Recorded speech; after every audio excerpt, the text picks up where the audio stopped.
How's it going, folks? This is Mike, and I'm back up in my TV room for a little bit of a change of scenery, and which is a very bright room. We have southern exposure here, and we have western exposure here, and a very bright room. And I look terrible in all this light.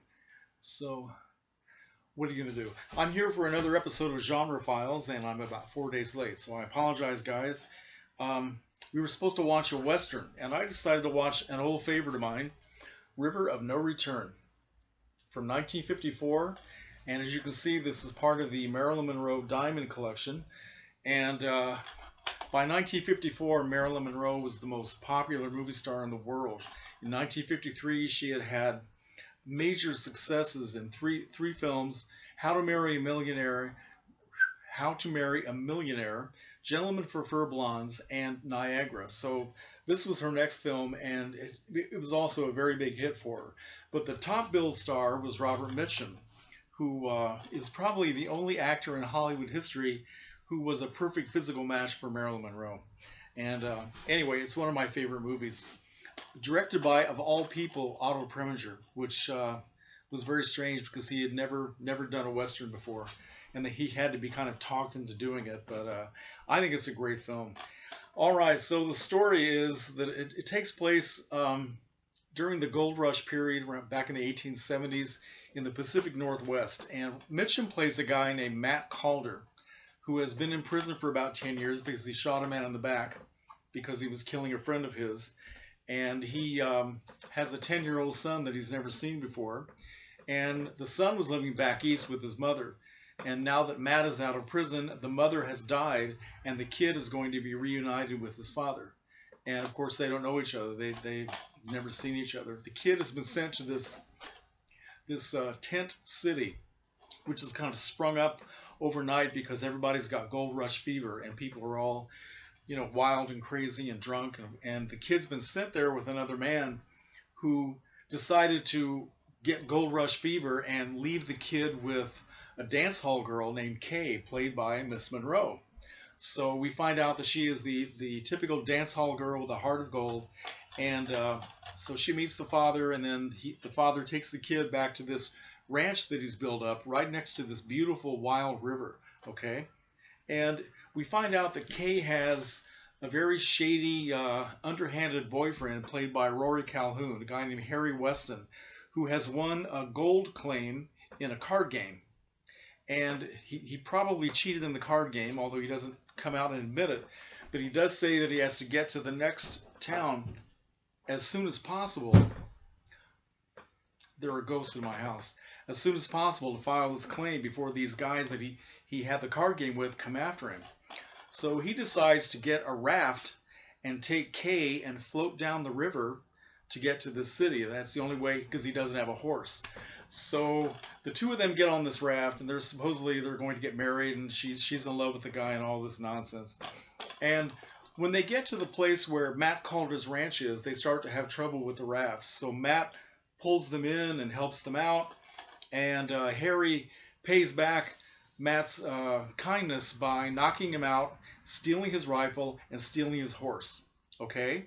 So he takes off on the horse and rides toward this town by himself, leaving Kay with the kid and the knocked out father.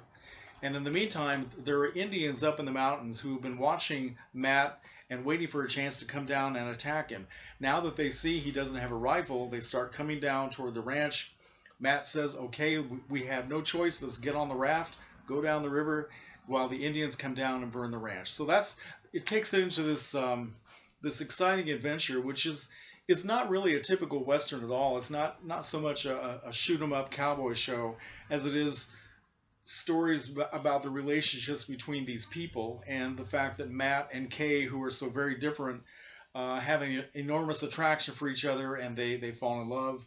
And so that's all I'm going to tell you. Lots of great scenes on the river, and I don't know, it's beautifully shot in CinemaScope and living color, and it's just I can watch this again and again. And of course, Marilyn Monroe was the top star at 20th Century Fox by this time. She had had a great year. Previously, in 1953, she had three big movies. She had How to Marry a Millionaire, Gentlemen Prefer Blondes, and Niagara. So by this time, Fox was really promoting her as the probably the most talked about and the most sensational star in the entire world, and perfectly matched physically by Robert Mitchum, who was loaned out from RKO to be in this picture, and he was actually top billed over Marilyn Monroe. Very good movie. It was filmed partially in Alberta, Canada, and the actual river that they used, which of course Mitchum and Monroe and the rest of the cast did not go on the actual river. It was the Salmon River in Idaho, and it's just absolutely beautiful. And then the scenes where it shows Monroe and Mitchum and Tommy Rettig, who plays the son, and on the river, getting all rocked back and forth and going over the rapids and having water splash in their face. That was all done in a big tank back in Hollywood, right? So, but I don't know. You suspend belief or disbelief when you watch something like this, and you actually believe that Marilyn Monroe is trying to work her way down the river on a raft. It's very well done. Marilyn Monroe, of course, was not a great actress at this point, but she's very impressive and she does her best. And Mitchum, of course, is his very laid back and laconic self, and he doesn't even have to try to attract attention. Marilyn Monroe is doing everything she can, or at least Fox was making her do everything she can to attract attention to herself. Mitchum just had to exist. That's all he had to do. And apparently Otto Preminger had a very difficult time with Marilyn Monroe, and it was not a happy experience for most of the people involved. And the child actor Tommy Rettig, who played the son, was one of the best child actors in the history of movies. Really, he was well known for playing the character Jeff in the original Lassie back in the 1950s. And unfortunately, he died very young. He was only 54 when he died of a heart attack. So it also has a great theme song, which I'm sure many of you have heard, and it's sung on the soundtrack by Robert Mitchum. So that's kind of cool to hear Mitchum sing. He's actually very good. So I guess that's all I want to say about this. It was a big hit, made a lot of money, mixed critical reviews, and it just promoted Marilyn Monroe even more as a big star. And of course Mitchum, he was at the top of his game in the 1950s, so he didn't need any hits. He was just always good in what he did. So I'm a real Mitchum freak. Okay, that's my video. Anybody else who likes this film, let me know, and I will talk to you later.